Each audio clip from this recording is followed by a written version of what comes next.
All right, we had Dana White's Tuesday Night Contender Series last night. 4 signings.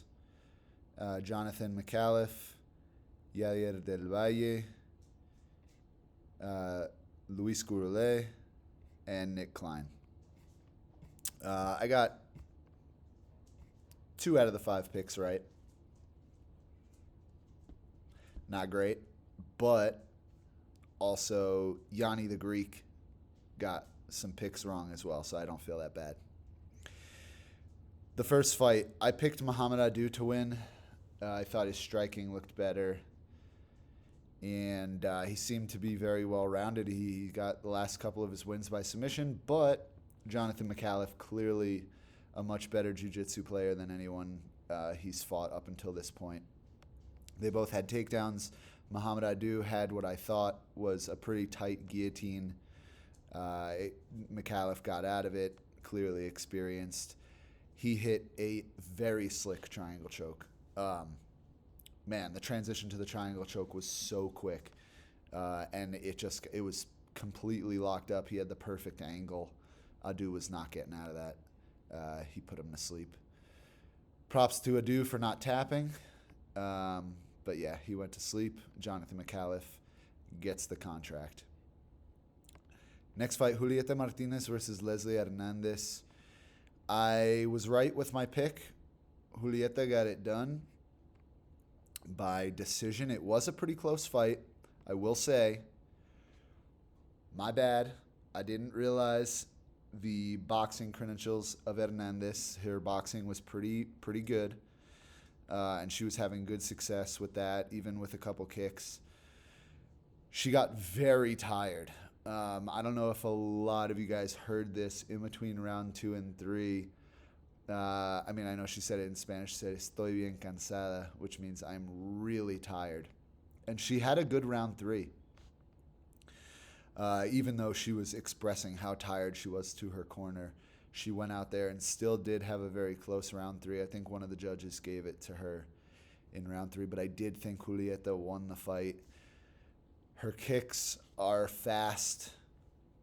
She has good range with her kicks. Like, a lot of female fighters have these kicks that look okay when they're shadow boxing, and then they get in the fight and they just have no idea of range, so they never get close to landing these kicks. But Julieta was landing these taekwondo kicks at a very high percentage. So props to her. I don't know why she didn't get signed. Dana said she was too young, which makes absolutely no sense. I thought he loved young fighters. I thought that's like the whole point. He's like, I'm not into signing 30-year-old fighters. And then he signs Raul Rosas Jr. at 17 years old. So it's like, make up your mind. Do you want young fighters or do you not? 20 years old is fine. Max Holloway got signed to the UFC when he was 19, I think, or 19 or 20.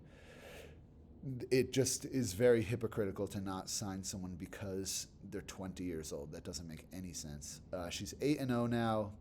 Whatever. Maybe she'll get brought in on a short notice UFC fight, or she'll come back to the Contender Series. I thought she had a good performance, but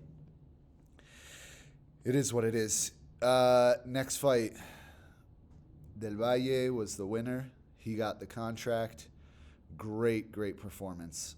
He was going up against a very, very tough guy. Antonio was 17-4, now 17-5. It seemed like he couldn't get going. I don't know. He's usually a lot more aggressive than that, based on the fights that I've watched from him in the past. Del Valle came out so hot. Kicks, punches, pressure, everything you want to see in a striker. Good takedown defense.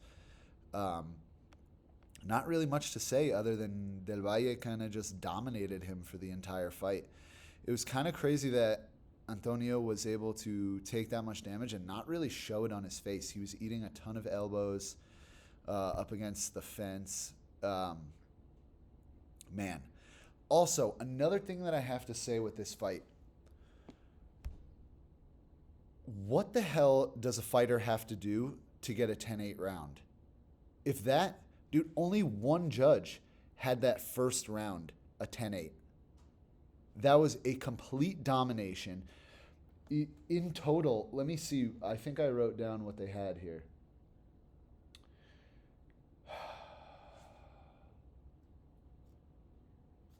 Man, I don't know. I mean, I wrote down very close to finishing by TKO in round one. I mean, I don't understand how all three judges didn't have that round a 10-8. This is why. This is a big reason of why the judging is so messed up in MMA. One, we know they're using a boxing judging system to judge MMA, which makes absolutely no sense. But one thing that I've been saying to my friends for a long time, and now that I'm making videos, I have the opportunity to say it.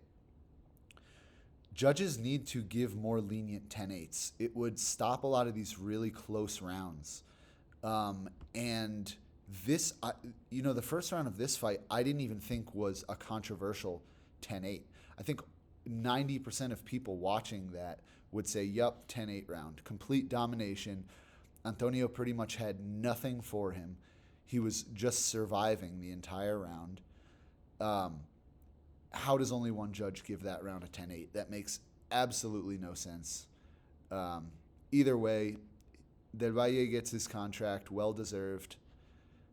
Excited to see him in the UFC. I think, this is one of those situations where you probably could sign both guys. And I know you guys might be saying, well, Antonio kind of was just surviving the entire fight. Why would you sign him? Well, let me remind you guys back to a fight, Joe Anderson Brito versus Diego Lopez. Lopez was throwing up submissions from the bottom, but let's be real, Brito was dominating that fight before it got stopped. The doctor stopped it.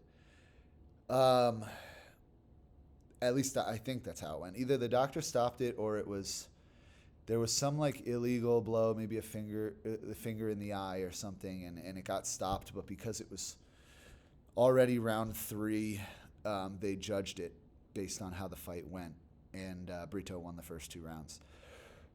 And look at how they are now. Joe Anderson Brito and Diego Lopez both doing well in the UFC. Diego Lopez losing that fight on the Contender series, now in the top 5 of the featherweight division.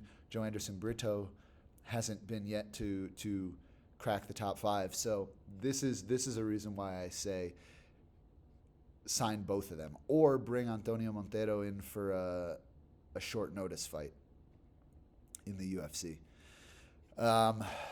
That's all I wanted to say on that. Next fight, great fight. Nick Piccinini, much improved from his last time on the Contender series. His wrestling is really, really good. I mean, everyone knew that, but I think his boxing was much improved. He was landing some good strikes at times, but Gurule, I think, was just too good for him on the feet. Really, really crisp kickboxing, good combinations, like 3, 4, 5 punch combinations. Let's see. Gurule landed over 100 significant strikes at over a 50% landing rate. That is impressive. What else? Yeah, improved striking from last fight for Piccinini. Gurule, I mean, clearly his best work is done on the feet, but man, can he scramble on the ground. His scrambling ability with a guy who was a 3-time NCAA wrestler from Oklahoma. I mean, even to make the Oklahoma wrestling team is a big deal. Then to become a Big 12 champion like he was, and a 3-time NCAA All-American. Very, very impressive. And Gurule was able to scramble with him on the ground in those jiu-jitsu and wrestling exchanges. So really, really... Oh, and not to mention, Gurule took this fight on 4 days' notice, still made weight, and still had a performance like that. Trains with Brandon Royval. I think he's going to do well. But it was a split decision, which shows, Piccinini did kind of hold his own there. What else do we got? Last fight. Not really much to say. I had said in the prediction video that I didn't really know why this was a main event. And I still kind of don't. I mean, Nick Klein had a good performance. You know, he went out and he got a rear naked choke with, I think, like within 35 seconds. One of the fastest rear naked chokes I've ever seen. Really impressive. But we, you know, in a fight like that, you're like, well, cool, quick submission, but we didn't really get to see how you fight over a 15-minute period. And in the middleweight division, he's going to be going up against some good, strong guys. So he got his contract. I think they kind of screwed over Martinez. I think they should have gave her the contract. Why not? Overall, the card was better than I thought it was going to be, which is cool. I'm excited to see. Let's see. If there was one guy that I had to pick that I'm most excited to see fight in the UFC from this card, I'd probably say Del Valle at featherweight. To have that impressive of a performance over a guy with the experience of Antonio Montero is a big deal. He's 8-0, Del Valle. Man, that was impressive. So I'm very excited to see what he can do in the featherweight division. Jonathan Mikhailov as well in welterweight. But performance of the night for me goes to Del Valle.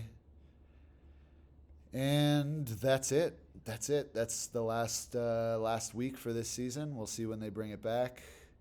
But, yeah, look out for these guys in the UFC. Peace.